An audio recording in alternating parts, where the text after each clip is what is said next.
Afternoon, good evening, wherever you are in the world. Thank you for joining me for this week's edition of the SMIE Consulting Midweek Roundup. I'm your host, Marty Bennett, and today on the Roundup, we're going to be covering 3 questions we've been hearing from international educators over the last few days. Before we get into those questions, I want to give a special shout out to those watching live here on Facebook, LinkedIn, Twitter, or YouTube on our SMIE social networks. Also want to say to those listening on the audio-only podcast version of the Midweek Roundup, thank you for making us a part of your listening habits this week and every week. We're fortunate we've now had over 3,200 downloads for the podcast version, and including thousands and thousands of watches on our live channels and on repeat. So thank you for making this roundup a part of your international edification each week. And as we say each week with the roundup, we do have these questions that we ask. Don't come out of thin air. They come from the news stories that are happening in international education over the last few days. And those are captured in our newsletter that comes out on Mondays called All the SMIE News Fit to Share. In case you're wondering, SMIE stands for Social Media and International Education. That's the name of the consulting business. So we started that back in 2014, the consulting business, to help provide colleagues in the field an opportunity to digest the news of the week through the newsletter and get our hot takes on the topics of the day that are driving our profession forward.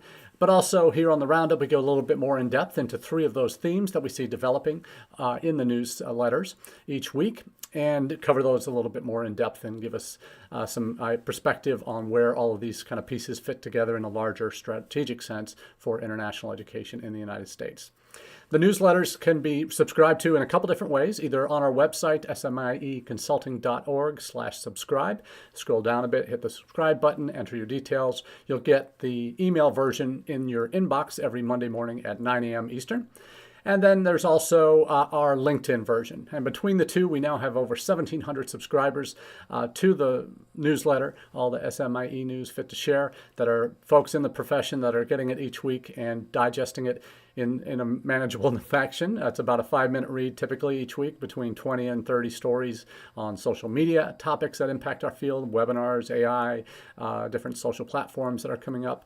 And then also the how stories in the United States, potential solutions, as well as a global roundup of how different countries are grappling with international education related news.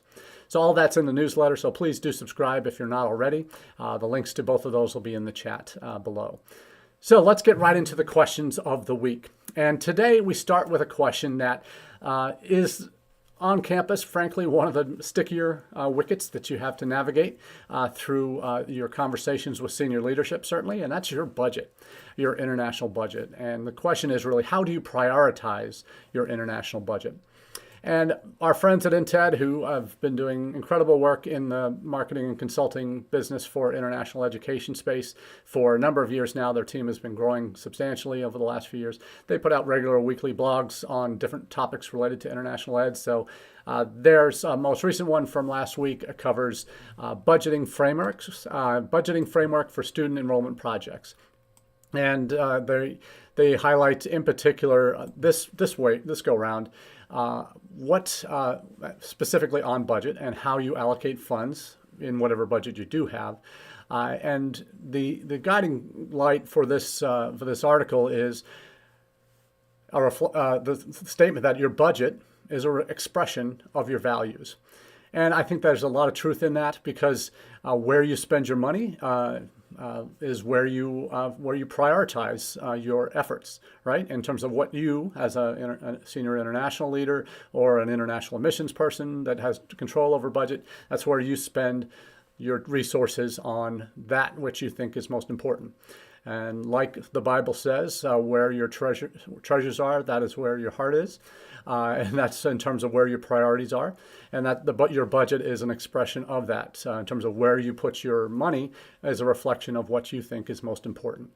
And this framework that we're talking about today, as it relates to prioritizing how you spend your resources, it's captured in the values piece is where I think we really need to focus our time, because we can get really caught up with a shiny new toy or new service provider that comes on the landscape that starts offering making unrealistic promises for what they can deliver in terms of yield or in terms of students or in terms of value for money, ROI, all of that. That's what they have to do to get business, right?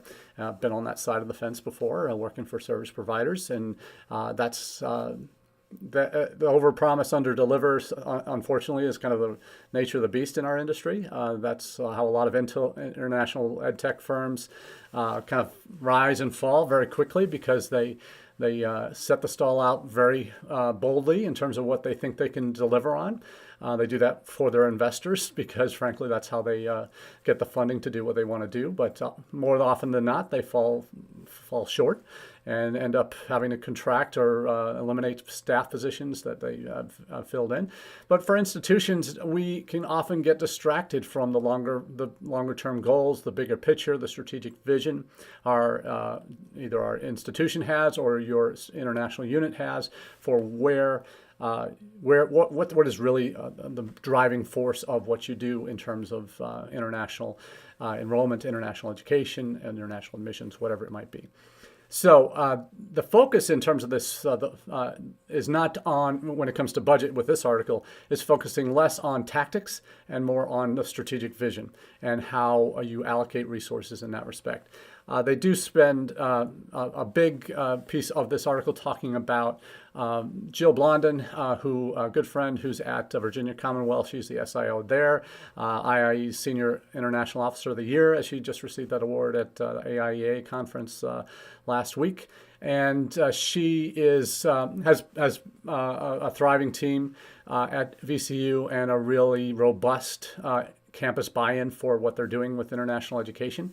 And she has gained a reputation recently through strategic budget workshops that she does for international educators and senior leaders, along with her colleague Paulo Zagala-Milo from Western Michigan University. And Annette Cummings also at Western Michigan. So they are doing a 2.0 budget workshop in later this year. They've got a white paper that's out. We'll feature in next week's newsletter. And the driving theme for their content related to international budgeting is align your budget with your strategy, not the other way around. A strategy with whatever budget you have. So what Jill boils it down to is how the international office can't be the be-all and end-all of dollars that are spent on things related to international on campus, because it's just there never is enough in an international office budget to do all the things you need to do. It's also a piece that speaks to what are the priorities at the institution? And this is something I can relate to very well as we're dealing with this right now at UNLV. We started an internationalization project in the summer of 2021 when a new president had started during the pandemic. Had come from Wayne State in Michigan, where it had a very good SIO there.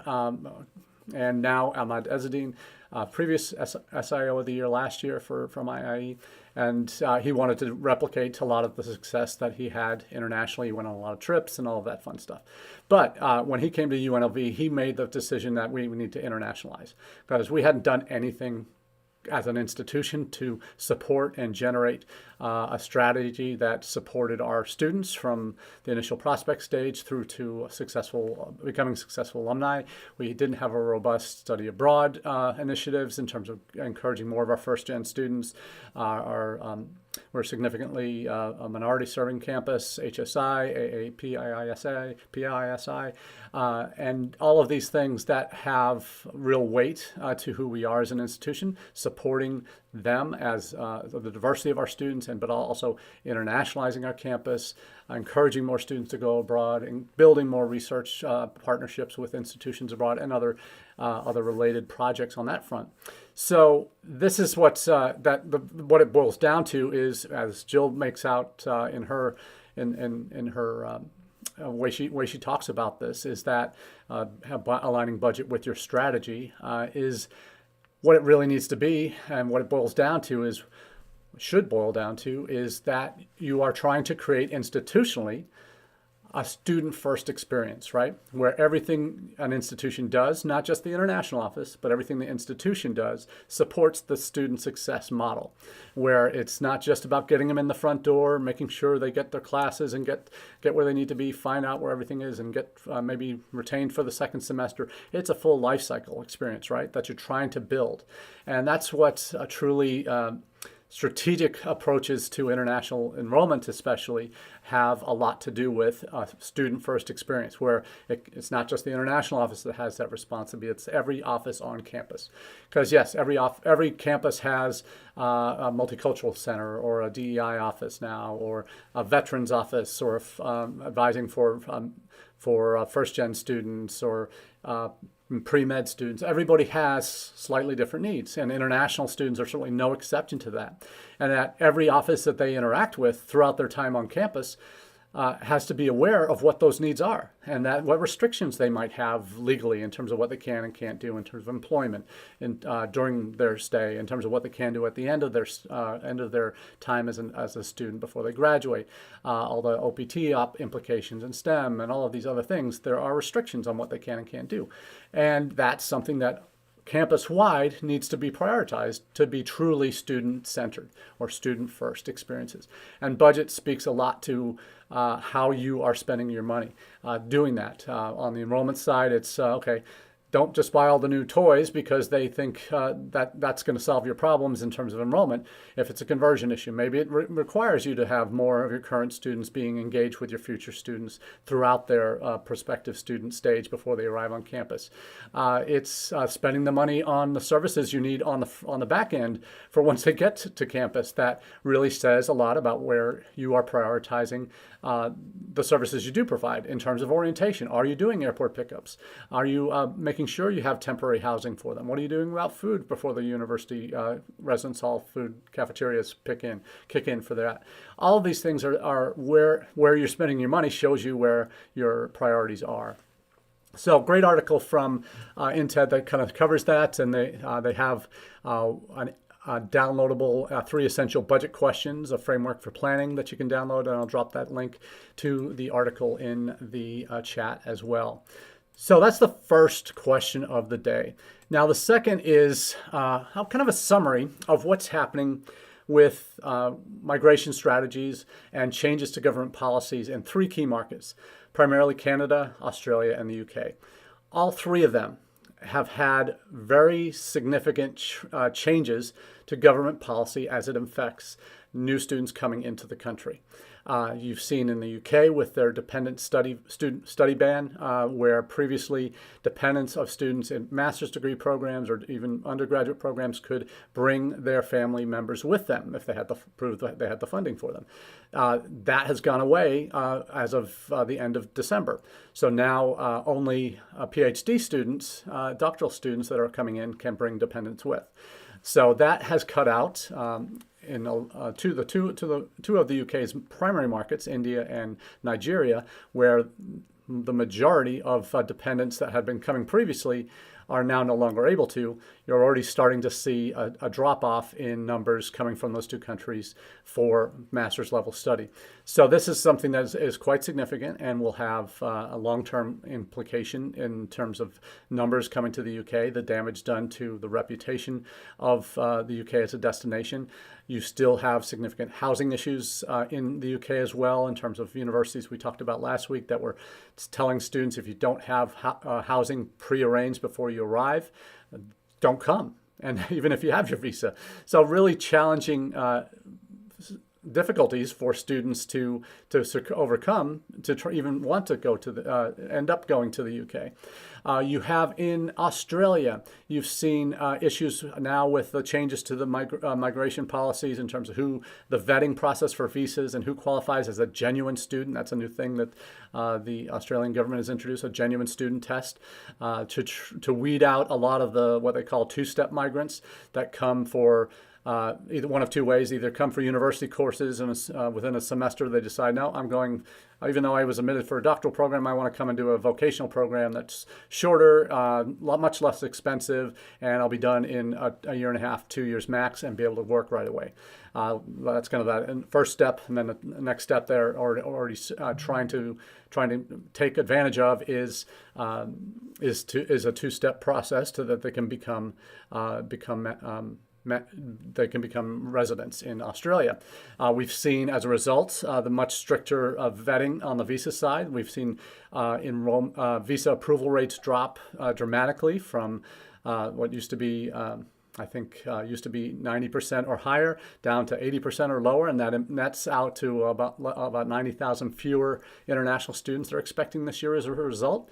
In some sectors, particularly in the vocational education section for vocational colleges and also English language programs, are taking huge hits. The vocational education sector recorded a 0.0 approval rate in December for new student visas. So the vetting of who's getting approved, particularly from South Asia, has been dropping significantly in terms of the numbers that have been coming through. And India had become, like China before, the largest market in Australia post-pandemic, and now those numbers are going to probably start to drop as well. So that's going on in Australia. In Canada, you have the new trusted institutional framework or designated institutional framework that has been implemented. You have the ban on new public-private partnerships for students that start after the end of August will not have access to post-study work, the postgraduate work permit in Canada. Those that come in before are still going to have that, but that's a looming crash for that public-private partnership model in Canada. Looking forward to chatting about those topics with some Canadian colleagues when I head out to API next week. There's going to be a lot of my colleagues there north of the border that will be sharing, I'm sure, some of their adaptation strategies to these new policies that the Canadian government has implemented. And what's driving issues there, as in Australia, as in the UK, is overcrowding at a lot of these institutions. The poster child for that has been Cape Breton University in Canada, that had tripled their international enrollment, and they were up to 9,000 total students. 70% of them were international, but they don't have housing. They literally do not have anywhere to put all these people. They're living 5, 6, 7, 8, 9 to a 2 or 3 bedroom apartment. Those numbers are just not sustainable. So Cape Breton has made the decision to contract their enrollment overall, and that means fewer international dollars, fewer dollars to the institution, and to ease up on the housing crunch there. But also in other places in Canada, that's happening too. But you see some significant challenges with all of this, with housing, with migration policies, with government involvement in not micromanaging, but certainly getting much more engaged in who's coming in and who's not getting in, the policies that are impacting the kinds of institutions that we want to really be bringing students in for. There's some positive turns in Canada where they're really shifting focus to master's degree candidates now, and that may open up some other opportunities that they're not presently leveraging. But these migration strategies, in terms of impact on the international education offices and departments on campus, are certainly significant. And in planning budget-wise for them, we talked about budget in the previous topic or question, it's going to be even more significant for these Canadian institutions that have become over-dependent, and UK and Australian institutions that have become over-dependent on the international dollars.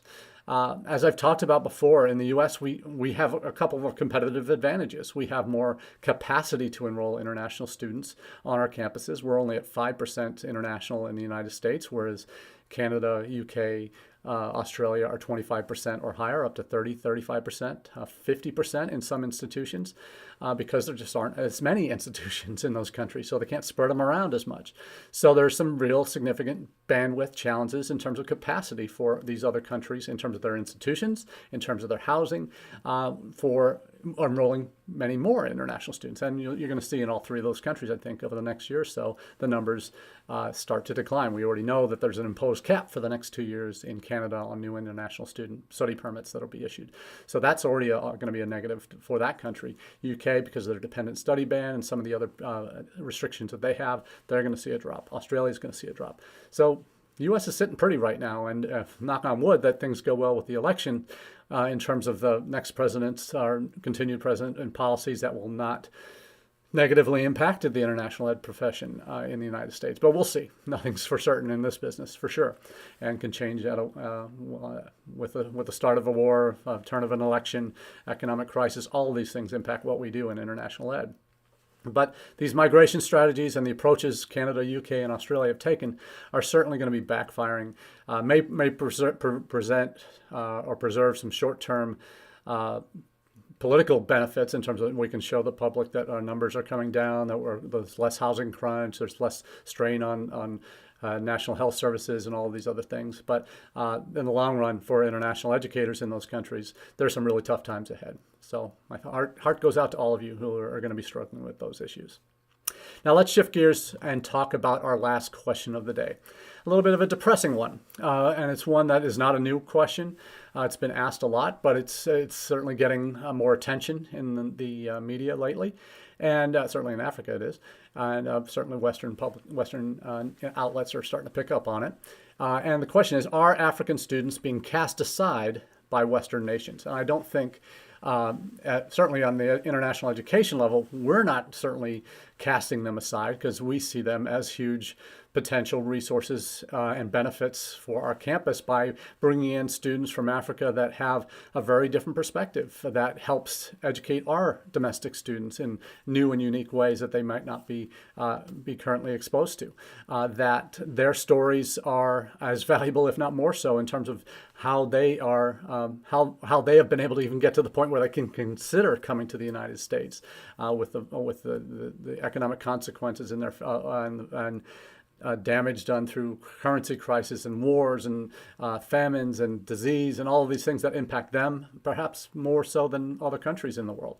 So when we talk about African students being cast aside, a lot of the evidence for that comes through frankly the numbers that we see for visa denial rates that are in many cases 50% or less visa approvals for students coming from African nations to the United States, to Canada, to the UK, Australia, probably to the UK a little bit less because Nigeria has been such a significant one, probably their third or fourth largest source market for students, but those numbers are going to be dropping. We've seen currency devaluations, particularly in Nigeria, taking a significant toll recently.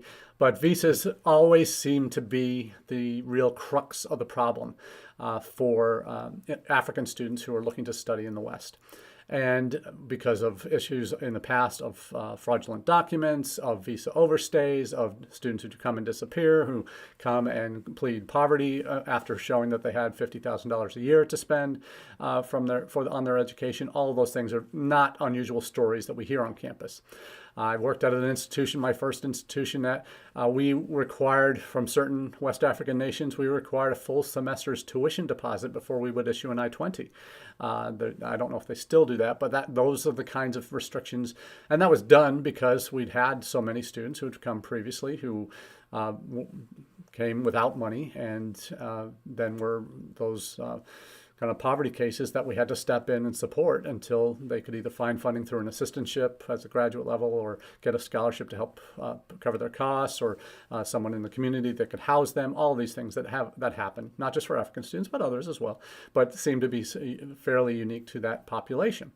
But the challenge we face in international ed as part of our the global south to global north challenge that we face is the brain drain that we've been accused of, taking the best and brightest from Africa and them coming to the U.S. or other countries and not leaving, talking about just the one-way traffic, really, in terms of relationships between institutions and how those need to be looked at. That's certainly something on my agenda for the next 3 or 4 years, is how do we develop truly reciprocal partnerships that have a two-way flow. So it's not just them coming to us. We need to be investing in them as well, and see that as a priority institutionally. And one of the reasons for that is the enrollment rates of African students globally are expected to hit the fastest, or to be the fastest in the next 10 years. That by 2050, 1 in 8 international students will be African. But the challenge is now those visa issues today are preventing those numbers from really becoming realities in terms of huge numbers of African students getting the opportunity to study abroad. So even though they may have the money, and those that do are getting denied in larger numbers. So all of these things are real challenges that as institutions we need to really take a look at and work with our governments to try and figure out what that looks like. How do we support these students that want to come to the United States? I've worked at institutions, and I've seen others do it as well, that will not accept applications from African applicants in Nigeria, Ghana, other West African nations, unless they've gone through Education USA, because they know that if they see an application coming from Education USA with a recommendation letter from the advisor there, that they are getting as good an advising experience and preparation for eventual visa success than the typical student that might be working through dodgy agents in that country. That there are things that we can be doing as institutions to really work in our system with partners in country that makes sense and that are above board and can be trusted and have track records of success. And that's really what you need to have. And you can't do that on an island. You can't just say, well, I'm not going to work with students from Africa or from these particular countries because they never pay their bills and they become indigent and then they have to leave. They basically become failed students because they didn't have the support. Well, look at what the front end of that process looked like. How did you vet them properly? Or did you vet them properly? Did you rely on any in-country support to really give you a true sense of whether they are legitimate students and have even a chance of getting a visa? So these are the things that we can be doing, but it's more than just us as individual institutions working with in-country representatives. We need to be advocating for, as they have done in Canada, to have a review of their study permit issuance process for African students, that's underway to see if there are racist elements in terms of decisions that are made for African students' visas as opposed to the rest. So these are things that we have to be advocates for our future students. And if we're not, we're doing them a disservice and we're not preparing a path that's a clear one for them to be able to enroll. So these are the kind of challenges we're dealing with when we're talking about African students, but it's not something we can just put up our hands and say, no, not for me, I can't do it, it's too much work. If we're truly prioritizing diversification in our international student enrollments, Africa needs to be on the menu and needs to be a priority in terms of seeing the challenges in that market. Doesn't mean giving up. It just means you have to work a little bit differently than you do in India or in China or in Latin America or in Europe or the Middle East. You have to have strategies in place to adjust to the conditions on the ground in each country. That's the perspective you need to have going in to your recruitment approach. That is not one size fits all. You see what's happened in the UK, and I'll finish with this. I mentioned earlier that the dependent study ban has had a significant impact on master's degree and lower students that are coming to the UK because they can't bring family with anymore. That Nigerian students were like a number 2 source market for students coming with dependents previously. That you now have data that's showing that Nigerian students are no longer interested in the numbers that they were studying in the United Kingdom. That applications, particularly for undergraduate studies from Nigeria, have dropped 46%. And that's more than any other country in that period in the previous year. So what the UK is dealing with is the fallout from where those, how do we get that market back? And the government really needs to step up and do something, or universities need to be better advocates for their students and to change policy so that more students can be accommodated. So these are the challenges we're dealing with this week and the questions we're asking about in international education. So we hope you found some nuggets in here that'll be useful for you as you take back to your institution. But we wish you the very best. And next week, just a quick heads up, we'll be live from the API exhibit hall where we'll be meeting as in my role at UNLV, University of Nevada, Las Vegas. We'll be meeting with prospective university partners in the region, in the Asia Pacific region for partnerships with our institution. I'll be one of 2 U.S. colleges at the Education USA Pavilion. Looking forward to connecting with future partners at that program. So looking forward to connecting with you next week live from the exhibit hall in Perth, Australia. So until then, have a great day and we'll chat with you next week.